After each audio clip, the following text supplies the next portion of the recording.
नमस्कार साथियों, मैं एडवोकेट कुलदीप सिंह दिल्ली हाईकोर्ट में वकालत करता हूं। पुनः आप लोगों के बीच में उपस्थित हुआ हूं इस यूट्यूब चैनल के माध्यम से। आज हम डिस्कस करेंगे हिंदू मैरिज एक्ट 1955 का सेक्शन 13A।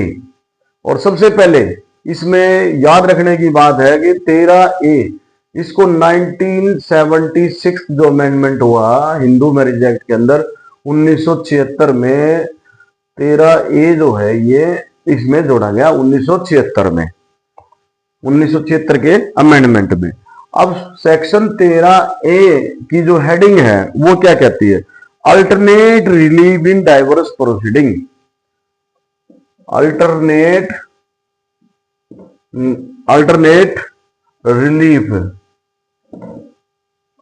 रिलीफ इन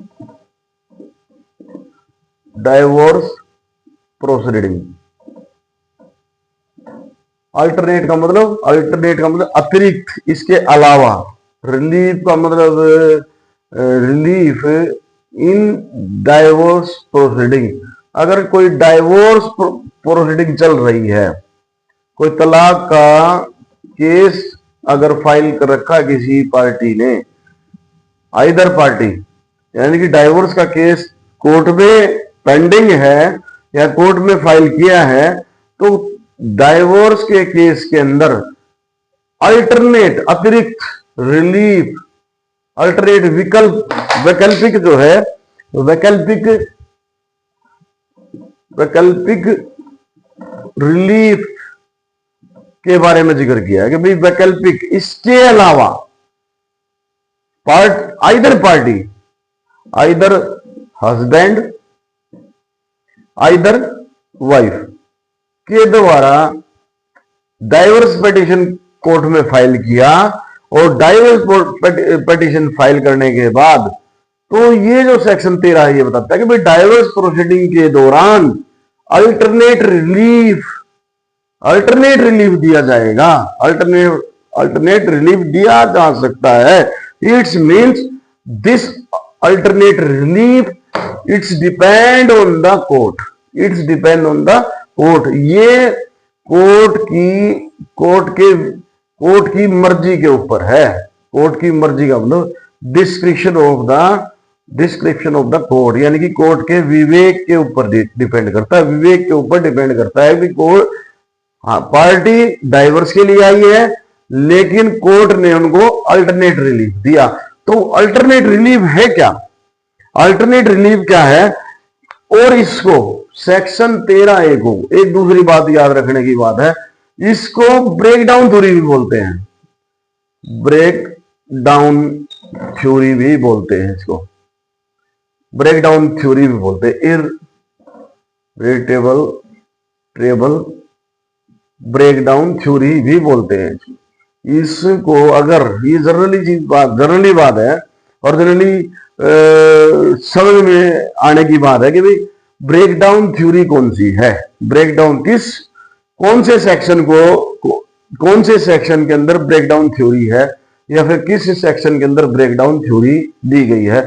तो सेक्शन 13A के अंदर जो अल्टरनेट रिलीफ है, अल्टरनेट रिलीफ जो दिया जाएगा डाइवोर्स प्रोसीडिंग के अंदर, उसी को ब्रेक डाउन थ्योरी बोला जाता है। तो इसको दो चीजें हैं इसमें, ये इसको ब्रेक डाउन थ्योरी बोली जाती है, इस सेक्शन में ही है, प्रावधान है इसमें, और 1976 में इसको जोड़ा गया। और अल्टरनेट रिलीफ यानी कि डाइवोर्स प्रोसीडिंग के अंदर any proceeding under this act on a petition for dissolution of marriage को डेजुल करने के लिए, मैरिज को खत्म करने के लिए कोई पेटिशन फाइल की है by a degree of divorce except in so far as petition is founded on the ground mentioned in clause 2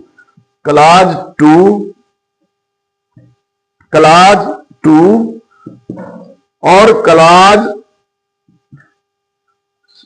6 और clause 7, इसको छोड़कर, इन क्लाज को छोड़कर 2 के अंदर क्या है, 6 के अंदर क्या है, और 7 के अंदर क्या है। 2 के अंदर है कन्वर्जन।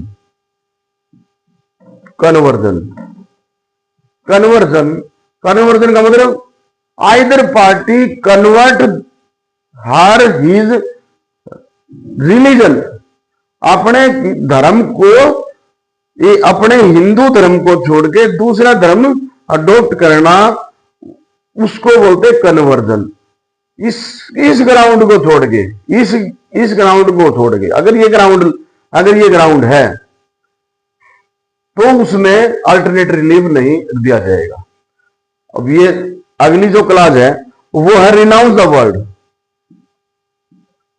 रिनाउंस द वर्ड, यानी कि कोई सी भी आइदर पार्टी सन्यासी बन जाए, कोई भी पार्टी सन्यासी बन जाती है। रिनाउंस द वर्ड, ग्रह त्याग, रिनाउंस द वर्ड ग्रह त्याग, घर का त्याग, घर छोड़ दे, सन्यासी बन जाए, तो उस केस के अंदर भी अल्टरनेट रिलीफ नहीं दिया जाएगा। और इसमें 7th जो है, not hard any party up to within, यानी कि विदिन 7, विदिन जो है विदिन 7 ईयर, ये 7 साल तक किसी भी पार्टी को नॉट हर्ड अलाइव, जिंदा नहीं सुना, तो उस केस में, यानी कि 7 साल तक उसको देखा ही नहीं, मीनिंग देयर बाय 7 साल तक उस आइदर हस्बैंड आइदर वाइफ, 7 साल तक उसका कोई अता पता कुछ नहीं है, कोई वेयर अबाउट नहीं है, अप टू 7 ईयर। देन ये जो तीन चीजें हैं, कन्वर्जन के ग्राउंड पे पिटीशन अगर फाइल हुई है, रिनाउंस ऑफ द वर्ड के ग्राउंड पे किसी पार्टी ने डाइवर्स प्रोसीडिंग फाइल की है, या फिर जो है इस ग्राउंड पे not hard with in the 7 years, in ground पे अगर डाइवर्स पिटीशन फाइल हुई तो अल्टरनेट रिलीफ नहीं दिया जाएगा। इसको छोड़ के बाकी जितने भी जो डाइवर्स के जो ग्राउंड है, उन ग्राउंड के आधार पर अगर उन ग्राउंड, क्योंकि इस जो है सबसे समझने की बात है कि अल्टरनेट रिलीफ क्या है, तो इसमें अल्टरनेट रिलीफ जुडिशियल सेपरेशन है, जुडिशियल सेपरेशन है, जुडिशियल सेपरेशन जो सेक्शन 10 के अंदर दिया गया, जो सेक्शन जो है 10 के अंदर जुडिशियल सेपरेशन दिया है। हमने सेक्शन 10 को जो पढ़ा था जुडिशियल सेपरेशन, तो उस जुडिशियल सेपरेशन की रेमेडी इसमें दी जाएगी। इसका मोटिव क्या है, इस सेक्शन का मोटिव क्या है? इस सेक्शन का मोटिव यह है कि अचानक सडनली तलाक ना देकर, तुरंत तलाक ना देकर एक चांस देना पार्टी को, एक रीयूनियन का चांस देना कि भाई इनका दोबारा से कोई ना कोई मैचुअली जो है सेटलमेंट हो सकती है, इन दोनों के बीच में रीयूनियन हो सकती है। इस पर्पज को और इस मोटिव को ध्यान में रखते वे कोर्ट इसमें अपने डिस्क्रिप्शन से, अपने विवेक से, अपनी मर्जी से पार्टी मांगने आई डाइवोर्स, लेकिन उसको अल्टरनेट रिलीफ क्या दे दिया? Judicial separation. उसको जुडिशियल सेपरेशन क्या रिलीफ दिया। लेकिन अगर डाइवोर्स पिटीशन कन्वर्जन के आधार पर हो, renounce the world of the not heard the 7, इनके आधार पर हो, तो ये अल्टरनेट रिलीफ नहीं दिया जाएगा, क्योंकि इन केस में रीयूनियन की संभावना नहीं है। कन्वर्जन के मामले में कोई रीयूनियन की संभावना नहीं है। रिनाउंस ऑफ द वर्ड गृह त्याग के मामले में कोई भी रीयूनियन की संभावना नहीं है। Not heard any person any party with in 7 years of, तो इसमें भी जो है कोई भी रीयूनियन की संभावना नहीं है। बाकी जितने भी सेक्शन 13 के जो ग्राउंड है, सेक्शन 13 के जो ग्राउंड है, जो उनके मामले में रीयूनियन की संभावना है।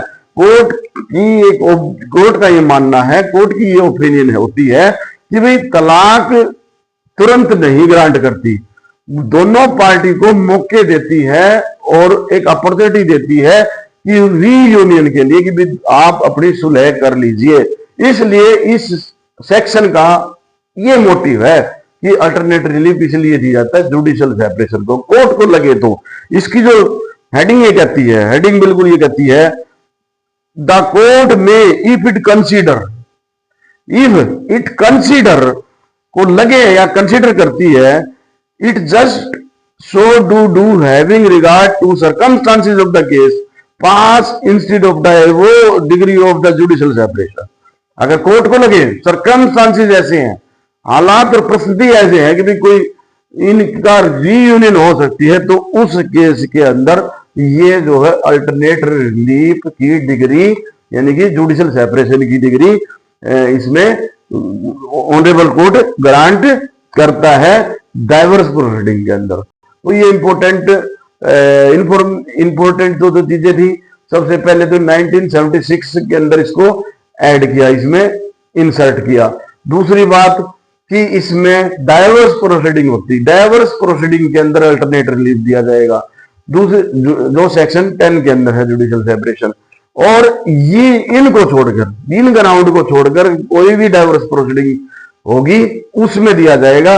अगर डाइवोर्स पिटीशन इन आधार पर होगी, इन ग्राउंड पे होगी, कन्वर्जन के ग्राउंड पे होगी, रिनाउंस ऑफ द वर्ल्ड के ग्राउंड पे होगी, या फिर not heard any party with in 7 year, 7 साल तक उसको नहीं सुना हुआ, अलाइव नहीं सुना, तो इस आधार पर जो है अल्टरनेट रिलीफ नहीं दिया जाएगा। तो ये सेक्शन 13A डिटेल में हमने यहाँ पर इसको डिस्कस किया। थैंक यू, धन्यवाद।